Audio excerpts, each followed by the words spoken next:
दादांना NCPचं नाव पक्षचिन्ह मिळालेलं आहे, वेळही दादांचीच असणार आहे, घड्याळही दादांचंच आहे, काय म्हणतो? नाही, कालच मी प्रतिक्रिया व्यक्त करताना सांगितलं होतं की हा लोकशाहीचा विजय आहे। लोकशाहीमध्ये बहुमत ज्याच्याकडे असतं, मग त्यामध्ये पक्षातल्या अध्यक्षांचं असेल, सर्व कार्यकर्त्यांच्या संघटनेचं असेल किंवा आमदार असतील, त्यामध्ये आपल्या जे बहुमत हे अजितदादाकडे होतं, त्यामुळे साहजिकच अजितदादांना चिन्ह, पक्ष, झेंडा सगळं मिळालेलं आहे। त्याबद्दल मला मनापासूनचा आनंद झालेला आहे आणि या निर्णयाचं आम्ही स्वागत करतो।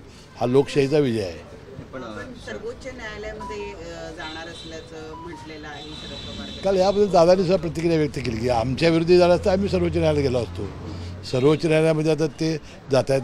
हा लोकशाही शेवटचा स्तंभ आहे सुप्रीम कोर्ट। एक आव्हान अजितदादांनी केलेलं आहे सगळ्यांना, जे तिकडच्या गटात आहे त्यांना, की आता पक्षाचं नाव आणि चिन्ह आलंय, ज्यांना या पक्षाच्या नावावर आणि चिन्हावर विश्वास आहे त्यांनी खुल्या मनानं इकडे या, आम्ही सगळ्यांचं स्वागत करू। बरोबर। तर जे आता काही मधल्या काळामध्ये एकमेकांवर वार प्रतिवार करण्यात आलेले होते, त्याचा काही फरक पडेल का? नाही, फरक नाही। आता फरक पडेल न पडेल हा भाग वेगळा आहे, तर आम्ही मनापासून त्यांचं स्वागत करू। बरं, यावर टीका टिप्पणी होते। जितेंद्र आव्हाड यांनी सूर्याजी पिसाळ अशा नावाने ट्विट केलेलं आहे, म्हणजे कुणाचे झाले नाही ते काय होणार अशा पद्धतीचं नाही, त्याबद्दल दादांनी सुद्धा सांगितलेलं आहे की त्याबद्दल आपली काय प्रतिक्रिया व्यक्त करणार नाही, कारण त्यांना आता वास्तविक त्यांनी ठाण्याच्या घटनेबद्दल प्रतिक्रिया व्यक्त करायला पाहिजे होती। ते ठाण्याचे होते, ते करतायत त्या चुलत्या पुतण्यामध्ये, वास्तविक त्यांनी बंद केलं पाहिजे भांडणं लावण्याचं काम। संजय राऊतांनी पण टीका केली। संजय राऊत म्हणतात की मुख्यमंत्री एकनाथ शिंदे आणि अजितदादा पवार यांनी हिंमत असेल तर स्वतःचा पक्ष काढा। त्यांनी टीका केली नसतंच नवल होतं। सकाळी 9 वाजता ते बोलणारच होते, ते बोलले, त्यांचे मनापासून मी आभार मानतो। हम देख रहे हैं की संजय विद्यार्थ्यांचा जो आहे अजूनही त्यांनी त्यांच्या मुद्द्यावर ते ठाम आहे। आज पुन्हा आम्ही उपमुख्यमंत्र्यांच्या दालनामध्ये त्यांना बोलावलेलं आहे।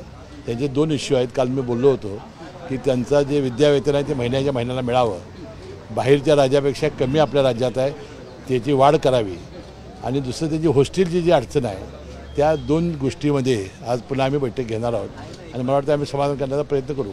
सकारात्मक तोडगा निघेल तोडगा। संजय राऊतांनी एक टीका केली ती म्हणजे निवडणूक आयोगावर केली। मोदी शहा यांच्या सांगण्यावरून निवडणूक आयोग काम करत आहे अशा पद्धतीची टीका आहे। हे बघा, आता तुम्ही सांगा की पक्षाचे सगळ्यात जास्तीत जास्त अध्यक्ष जर समजा ह्या पार्टीकडे असतील, आमदार जास्तीत जास्त असतील, आहेत का नाहीत, मग आता आयोगाला दोष देऊन का उपयोग आहे? वास्तविक हाँ सर, हिंदी में जानना चाहेंगे, जिस तरह से पार्टी और पार्टी का जो चिन्ह है वो अजित दादा को मिला है, उस पर लगातार अपोजिशन विवाद खड़ा करते हुए संजय राउत जी ने कहा है कि ये मोदी की गारंटी है, इसके वजह से उनको मिला। वो उनका काम ही है, वो आज नहीं बोलते तो मुझे अचरज लगता है। उनका बोलना काम है और मुझे लगता है कि ये लोकशाही का विजय है। ज़्यादा से ज़्यादा MLA आना, ज़्यादा से ज़्यादा जिला के अध्यक्ष आना, यही लोकशाही का विजय है। मुझे लगता है निवडणूक आयोग ने बहुत अच्छा काम किया है और लोकशाही का विजय हुआ है। उनका ये भी कहना है कि अगर पार्टी के MPs MLA अगर हार जाए, क्योंकि फाउंडर तो शरद पवार ही हैं NCP का, अगर वो हार जाएंगे तो उसके बाद पार्टी का नहीं, वो क्या होगा वो आगे देखा जाएगा ना, आज क्यों? वो अगर वो ये कह रहे हैं कि आप पार्टी चुराते क्यों, खुद की पार्टी तैयार कीजिए, खुद की पार्टी खड़ी कीजिए। एकनाथ शिंदे और अजित पवार चोर हैं, उन्होंने चोरी की। और लोकशाही में क्या है, ज़्यादा से ज़्यादा लोग आना, यही मतलब है ना। इसके अलावा अगर सुप्रीम कोर्ट शिंदे गट आणि शिवसेनेची फाट त्यावेळी निधी आणि पक्ष कार्यालयासंदर्भात भूमिका घेण्यात आली होती, आता काय भूमिका असणार आहे? कारण की पक्ष निधी आणि पक्षाचं जे मुख्य कार्यालय आहे ते तुमच्याकडे यावं तुम्हाला असं वाटतं? आता त्याबद्दल आमचे वरिष्ठ नेते बसून ठरवतील आपली स्ट्रॅटेजी काय आहे ते। सुप्रीम कोर्ट में शरद पवार को जा रहा है, वो चैलेंज करने वाला है, साथ ही नया चिन्ह भी वो लेने की तैयारी में है।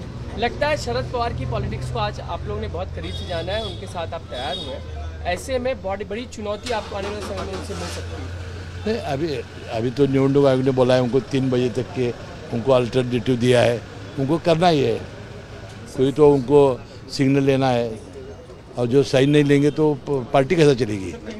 सिंपैथी है शरद पवार के साथ अभी भी, जिस तरह से पार्टी नहीं, वो चुनाव में ही दिखेगा ना, अभी तो कुछ नहीं दिखेगा। आमचा पक्ष आणि चिन्ह शरद पवार असं रोहित पवार म्हणतात। ठीक आहे ना, आमचं चिन्ह आणि पक्ष अजित पवार।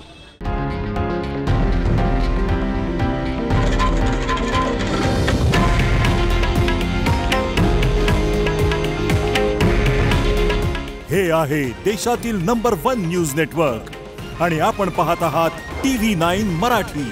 काळजी तुमची, हित महाराष्ट्राचं.